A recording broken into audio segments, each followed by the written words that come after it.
Hi hello नमस्कार मित्रांनो, जीवन एका शोमेध या आपल्या मराठी युट्यूब चॅनल मध्ये तुमचं सर्वांचं मनापासून सहर्ष स्वागत करतो.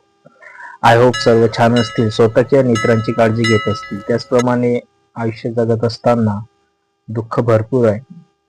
त्या दुःखाला बाउन्स करत आनंदी राहण्याचा प्रयत्न करा, समाधानी राहण्याचा प्रयत्न करा. कारण आयुष्याच्या प्रत्येक वाटेवर दुःख दुःख हे येणारच आहे. म्हणून ते आपण स्वीकारलं पाहिजे आणि दुःख खचून न जाता त्याला फेस करायला पाहिजे. मित्रांनो, आज मी तुम्हाला एक साधा प्रश्न विचारतो. त्याचं उत्तर म्हणून कमेंट्स मध्ये मला सांगा, तुमचा काय तो अभिप्राय असेल. तो प्रश्न असा आहे की मुलगी घरात जन्माला आली की आनंद होतो की चिंता वाटते? ह्या प्रश्नाचं उत्तर तुम्ही मला कमेंट्स मध्ये कळवा. तुमच्या कमेंट्सची मी आतुरतेने वाट बघतो, कारण मला त्यातून कळतं की माझा जो प्रेक्षक वर्ग आहे तो कोणत्या स्वरूपात चॅनलला बघतो. आजही अनेक घरात मुलीच्या जन्मावर फटाके फुटत नाही, तर हिशोब सुरू होतो. उद्या लग्नाचा खर्च, लोक काय म्हणतील, आपल्याला मुलगा हवा होता, वंशाचा दिवा हवा होता. ही मानसिकता कुठेतरी बदलायला पाहिजे, म्हणून हा व्हिडिओ. पण मित्रांनो, इतिहास साक्षी आहे. ज्या घरात मुलगी नकोशी होती तिने त्या घराचं नशीब बदललं. आपण समाजामध्ये असं पण बघतो, ज्या घरात मुलगी जन्माला येते, मुलगा नसतो, शेवटपर्यंत ती मुलगी आईबाबांसाठी करत असते, भले तिचं लग्न झालं तरी. कारण आईबाबांची जी नाळ जोडली असते मुलीशी, ती मुलगी हयात असेपर्यंत आईबाबांची सेवा करते. मुलगा जेन्युअनली एवढं करत नाही, पण मुलगी जन्मापासून आईबाबांना सांभाळते.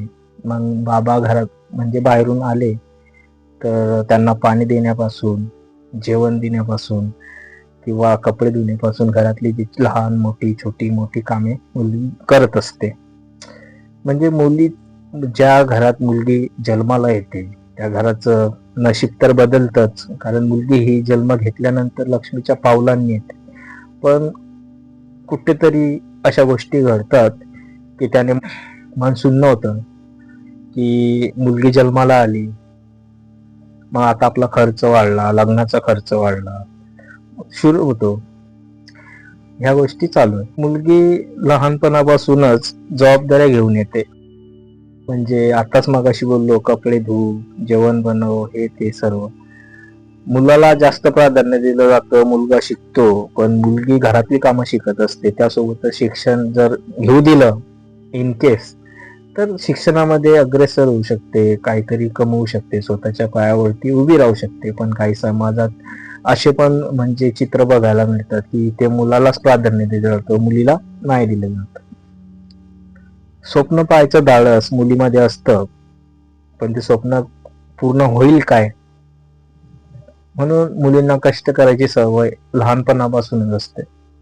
जशी मुलगी लहान असेल, आपण बघत असेल, जर ऑब्झर्वेशन केलं असेल, तर ज्या घरात लहान मुलगी असते तिला काही कळत नसतं, तरी ती घरातलं हा ग्लास उचल, तो ग्लास उचल, असं म्हणजे लहानपणापासूनच मुलींचा प्रवास चालू होतो.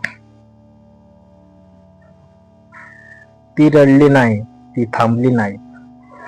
मुली जास्त आपल्याला वाटतात की रडत असतील हे, पण मुलगी रडत नाही, ती थांबली नाही, ती लढत राहिली आयुष्यामध्ये. मित्रांनो, ही कथा फक्त एका मुलीची नाही, ही हजारो मुलींची कथा आहे. आणि आपल्याला समाजात आपल्याला दिसत असेल की जो अन्याय अत्याचार होतोय मुलींवर, तो कुठे थांबला गेला पाहिजे. ज्या मुलीने आईवडिलांचं कर्ज फेडलं, भावंडांचं शिक्षण केलं आणि घराचा कणा बनले, आज माझ्या ऑब्झर्वेशन नुसार काही मुली अशा आहेत की त्या मुलाची भूमिका स्वतः बजावतात. म्हणजे त्या घरात मुलगा नाही, पण मुलगी आई वडिलांना सांभाळते, त्यांचं कर्ज फेडलं, घर बांधलं, स्वतः जॉब करून आई वडिलांना सांभाळते, प्रपंच सांभाळते. अशा भरपूर मुली आहेत आणि त्यांना माझ्याकडून सल्यूट. आज घराचा काही मुली कणा आहेत, म्हणजे मुलाची जागा चालवतात. की मुलगा ज्या घरात नसला ना, तर मुलगी स्वतः मुलाचं पण आपलं काय बोलतात त्याला हक्क पुढे चालू ठेवते. असं नाही की वंशाला दिवस पाहिजे. एक खूप मस्त सुंदर लाईन आहे, जर म्हातारपणात अंधार असेल तर कशाला पाहिजे वंशाचा दिवा. खूप सुंदर लाईन आहे. या लाईनीचा अर्थ असा आहे की आपण म्हणतो की मुलाने जन्म घेतला की वंशाचा दिवा, वंश पुढे घेऊन जाणार, घराला घर पण म्हणजे मुलामुळे येतं, असं ही मानसिकता. पण एक लाईन अशी आहे की म्हातारपणात जेव्हा आई वडिलांचं वय होतं तेव्हा मुलगा आधार असतो.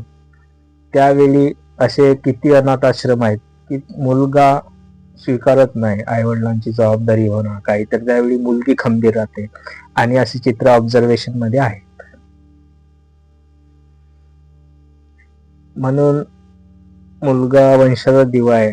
जर का म्हातारपणातच अंधार असेल तर नको हा वंशाचा दिवा. अशी पण उदाहरणं आहेत की ज्या घरात मुलगा नव्हताच, वंशाला पुढे घेऊन जाणारा नव्हता, त्या घरात एक मुलगी म्हणजे त्या घराचा कणा बनली. आई वडिलांवर कर्ज होतं, ते कर्ज तिने फेडलं. त्यानंतर भावंडांचं शिक्षण पूर्ण केलं, म्हणजे ज्या बहिणी असतील बारक्या त्यांचं शिक्षण पूर्ण केलं. आज तीच मुलगी म्हणते माझ्या जन्मावर प्रश्न होते. ऑब्विसली आहे, मुली ज्या घरात जन्म घेतला असेल त्या हीन भावनेने तिला जर स्वीकारलं असेल आणि नंतर ती मुलाची जागा घेऊन पुढे काहीतरी बनली असेल तर ती मुलगी विचारेलच की माझ्या जन्मावर प्रश्न होते, आज माझ्या अस्तित्वावर उत्तर आहे. म्हणजे मुलगी आज कोणत्याही क्षेत्रामध्ये काम करते, मुलीने स्वतःचं अस्तित्व निर्माण केलेलं आहे. हा समाज म्हणतो मुलगी, आज समाजामध्ये एक चित्र आपल्याला बघायला मिळतं की समाज म्हणतो मुलगा नाव पुढे नेतो, म्हणजे घराचं काय नाव असेल ते नाव पुढे नेतो. पण खरं सत्य आहे की मुलगी घर पुढे नेते. पण खरं सत्य आहे की मुलगी घर पुढे नेते. मुलगा कमवतो पण मुलगी सावरते. आधार असेल, आई वडिलांना आधार. मुलगा जर कुठेच गेला असेल जॉबसाठी तर मुलगा लवकर येत नाही, पण मुलगी कितीही दूर लांब असू द्या, मुलगीला माया जास्त असते, ती नॅचरली येते त्या मुलीमध्ये. आणि आई वडिलांना काही झालं मुलीची धाव एक नंबर असते. या गोष्टीसाठी मी आजी आहे की मुलगा लवकर पोहोचणार नाही, पण आई वडिलांना जर काही प्रॉब्लेम झाला, काही म्हणजे दुखापत झाली किंवा आजारी असले तर मुलीची सर्वात आधी धाव आपल्या आई वडिलांकडे असते. आणि हे असं ऑब्झर्वेशन तुम्ही सर्वांनी नोटीस केलं असेल. मुलगा उभा राहतो पण मुलगी उभं करते सर्व अस्तित्व. खंबीर आधार म्हणजे मुलीचाच असतो आई वडिलांना. मुलाचा एवढा बघायला मिळत नाही, मुलगीचाच आधार असतो आई वडिलांना. मित्रांनो, मुलगी म्हणजे ओझं आहे, मुलगी म्हणजे जबाबदारी नाही. की आताच मागाशी बोललो, काही ठराविक म्हणजे समाजामध्ये असं चित्र पण बघायला मिळतं की मुलीला ओझं समजलं जातं.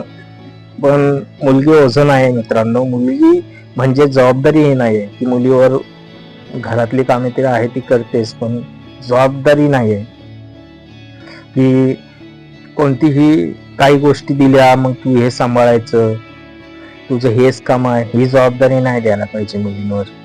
एक फ्रीडम, एक स्वातंत्र्यपणे, मुक्तपणे, स्वच्छंदपणे बागडू द्यायला पाहिजे. मुलगी म्हणजे शक्ती आहे.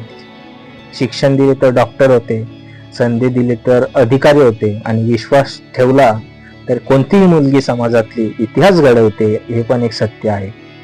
आपण बऱ्याच अशा मुली बघतो की त्यांना काही वेल सपोर्ट नव्हता, आई वडिलांची परिस्थिती वाईट होती. आज ती मुलगी पोलीस अधिकारी आहेत, IPS आहेत, IAS आहेत, वन अधिकारी आहेत, आणि अशा भरपूर आहेत आज. आणि जर मुलींना प्रेमाचे 2 शब्द बोलले तर ती आई पण होते. म्हणजे मुलींची महिमा खूप मोठी आहे, शब्दात आपण ती मांडूच शकत नाही. आज एकच विनंती आहे मित्रांनो, या व्हिडिओच्या थ्रू एकच विनंती आहे, मुलगी जन्माला आली तर तिला प्रश्न नका विचारू, तिला संधी द्या, तिच्यावर विश्वास ठेवा, तिला आधार द्या. कारण मुलगी ही लक्ष्मी आहे, शक्ती आहे.